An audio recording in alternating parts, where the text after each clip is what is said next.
বাংলাদেশে খবরে নজর দেব, কেন ইসকনের সন্ন্যাসী চিন্ময় কৃষ্ণের জামিন নয়, ইউনূস সরকারে হলফনামা তলব করা হলো। ত্রাসের দেশ বাংলাদেশ, অশান্তি যেখানে অব্যাহত সেখানে দুর্গতদের জন্য লড়াই করেছিলেন যে সন্ন্যাসী, তাকেই গ্রেফতার করা হয়েছে। আর কেন সন্ন্যাসী চিন্ময় কৃষ্ণ দাসকে জামিন নয়, সরকারে হলফনামা তলব করা হয়েছে এবার। অর্ণব মুখোপাধ্যায় আমাদের প্রতিনিধি এই মুহূর্তে রয়েছেন আমাদের সঙ্গে। অর্ণব, গত 25শে নভেম্বর চিন্ময় কৃষ্ণ দাসকে গ্রেফতার করা হয়েছিল, তারপর কার্যত বিনা বিচারে জেলবন্দী রয়েছেন, এরপর সরকারে হলফনামা তলব করলো হাইকোর্ট।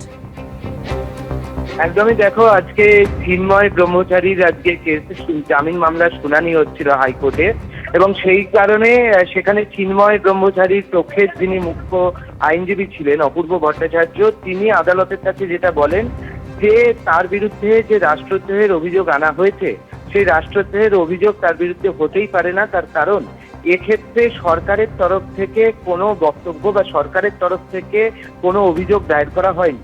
মূলত এই কেসটা চালু হয়েছিল এক বিএনপি নেতা, যাকে পরে বিএনপি বহিষ্কারও করে, তার অভিযোগের ভিত্তিতে, এবং তিনি অভিযোগ এনেছিলেন যে চিন্ময় ব্রহ্মচারী তারা যে কাজ করেছেন সেটা রাষ্ট্রদ্রোহের শামিল।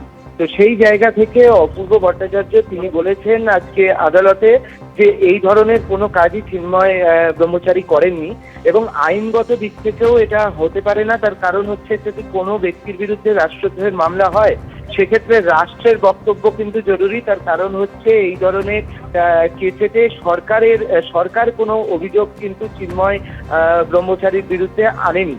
তো সেই জায়গা থেকে এটা তিনি যখন আদালতে মেনশন করেন, এরপরে হচ্ছে আজকে হাইকোর্ট ডিভিশন যেটা রয়েছে, সুপ্রিম কোর্ট, বাংলাদেশ সুপ্রিম কোর্টের দুটো বিভাগ, একটা আপিল বিভাগ আর একটা হচ্ছে হাইকোর্ট ডিভিশন। সেই হাইকোর্ট ডিভিশনের যে বিচারপতি যারা দুজন ছিলেন, তারা কিন্তু সরকারকে 2 সপ্তাহের মধ্যে এ ব্যাপারে তাদের যে হলফনামা সেটা দিতে বলা হয়েছে। এটা বলা হচ্ছে যে রুল জারি করেছেন 2 বিচারপতি, যে সরকারের কি বক্তব্য সেটা সরকার যেন 2 সপ্তাহের মধ্যে জানায়। অন্যদিকে স্বাভাবিকভাবে সরকার যেহেতু 2 সপ্তাহের মধ্যে এখন তাদের বক্তব্য সরকারকে জানাতে বলা হয়েছে, তাই চিন্ময় ব্রহ্মচারী তার আজকেও জামিন এদিনও হয়নি।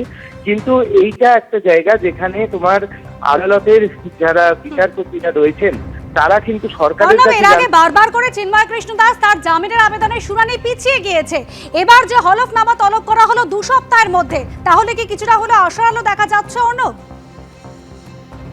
দেখো এখনো অব্দি আশার আলো দেখা যাচ্ছে এরকম মনে করছে না সনাতনী জোটের যারা প্রতিনিধিরা রয়েছেন। তাদের যেটা বক্তব্য হচ্ছে যে এর আগে লিস্টেড ছিল এই কেসটা 249-এ, বারবার তারা চেয়েছিলেন যে কেসটাকে এগিয়ে আনার জন্য, কিন্তু সেই কেসটা এগিয়ে আনেনি। বারবারই মেনশন করা হয়েছিল কিন্তু কেসটা এগোয়নি। কিন্তু শেষ পর্যন্ত এইটা একটা পজিটিভ সাইন যে 2 সপ্তাহের মধ্যে সরকারকে বলা হয়েছে যে তাদের বক্তব্য জানানোর জন্য। কিন্তু যতক্ষণ না জামিন হচ্ছে ততক্ষণ সনাতনী জোটের কাছে এখনো কোনো আশার আলো তারা দেখতে পাচ্ছে।